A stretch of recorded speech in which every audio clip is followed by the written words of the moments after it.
Assalamualaikum warahmatullahi wabarakatuh. Selamat siang Pak Faiz. Kami dari kelompok 6 akan mempresentasikan final project kami berjudulkan Tanifest, aplikasi investasi digital atau crowdfunding khusus untuk sektor agrikultur.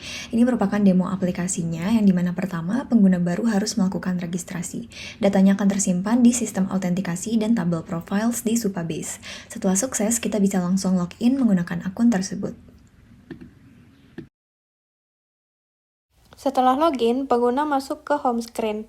Nah, di navigasi aplikasi ini, kita bisa mengecek notifikasi, melihat halaman portofolio yang saat ini masih kosong, serta mengecek informasi dasar di halaman profile. Untuk mulai berinvestasi, pengguna harus melakukan deposit. Di sini kita contohkan deposit sebesar Rp1.250.000. Begitu dikonfirmasi, saldo akan langsung bertambah secara real time.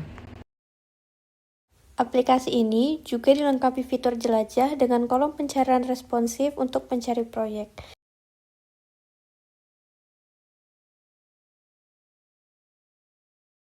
Selain itu, ada fitur berita yang menyajikan update agrikultur terkini dengan tampilan UI yang rapi dan nyaman dibaca. Kembali ke transaksi, pengguna memilih proyek sawah padi organik. Di halaman checkout, kita membeli 6 lot. Sistem akan memvalidasi kecukupan saldo, memotongnya, dan mencatat transaksi hingga berhasil.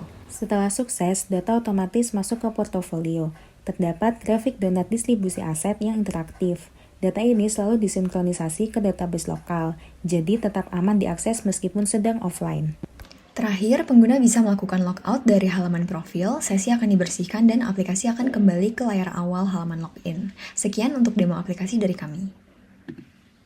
Selanjutnya, kami akan menjelaskan bagian pengembangan kodenya secara singkat. Saya Angel dan di sini saya mengerjakan bagian autentikasi dan juga manajemen profile menggunakan Supabase. Di sini untuk file out repository-nya itu ada function register yang dimana ketika user baru berhasil melakukan registrasi di sistem out, codingannya ini akan otomatis melakukan insert untuk memasukkan UUID, email, dan juga menetapkan saldo awal Rp0 ke dalam tabel profiles. Sisi UI-nya, saya menggunakan profile view model ini untuk menarik data profil pengguna secara asinkron dari repository sehingga saldo dan nama penggunanya itu selalu terupdate. Dan bisa dilihat juga di sini untuk Supabase-nya seluruh data usernya yang telah masuk ini dan juga beserta dompet saldonya telah tersinkronisasi dan tersimpan di tabel profile. Sekian untuk penjelasan dari bagian saya. Terima kasih. Seluruh tampilan yang ada di aplikasi Tanifest ini kami bangun menggunakan Jetpack Compose. Seperti yang dapat dilihat di sebelah kiri, bahwasanya semua kode program yang berhubungan dengan UI atau tampilan kami susun di dalam package screens agar lebih terorganisir.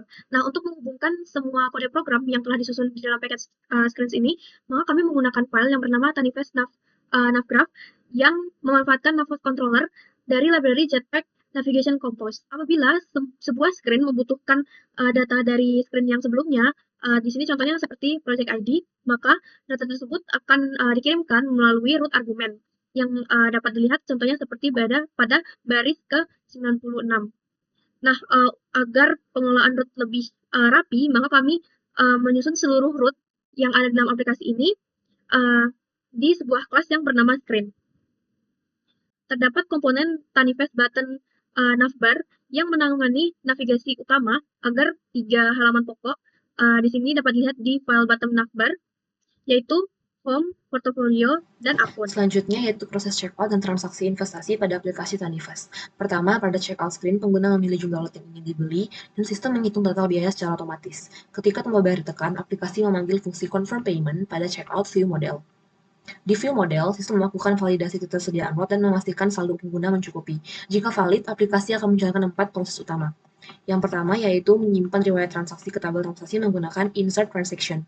Kedua, memperbarui data portofolio pengguna melalui upsert portfolio, baik dengan menambah lot yang sudah ada maupun membuat data baru. Ketiga, memperbarui jumlah lot terjual pada proyek menggunakan increment sold lots. Dan terakhir, mengurangi saldo pengguna sesuai nilai investasi melalui update saldo. Semua data tersebut disimpan di database Supabase melalui transaction repository. Di sini terdapat insert transaction dan juga upsert portfolio, dan koneksi yang dikonfigurasi pada Supabase client. Setelah seluruh proses berhasil, satu transaksi akan berubah menjadi sukses dan pengguna mendapatkan konfirmasi pembelian. Selanjutnya saya akan menjelaskan room database dan portfolio logic.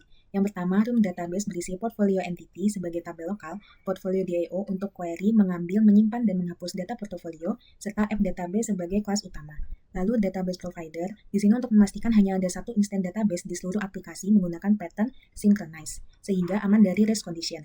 Selanjutnya, portfolio repository yang menangani fetch data dari Subcambase, lalu join dengan data proyek dari tabel, dan hasilnya disimpan ke room. Lalu, portfolio view model, di sini untuk mengelola state UI dengan 3 kondisi yaitu loading, sukses, dan error. Saat berhasil, total investasi langsung terhitung dari daftar portofolio menggunakan sum of.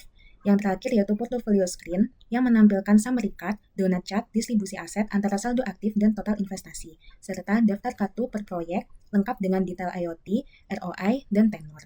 Sekian dari kami. Terima kasih. Wassalamualaikum warahmatullahi wabarakatuh.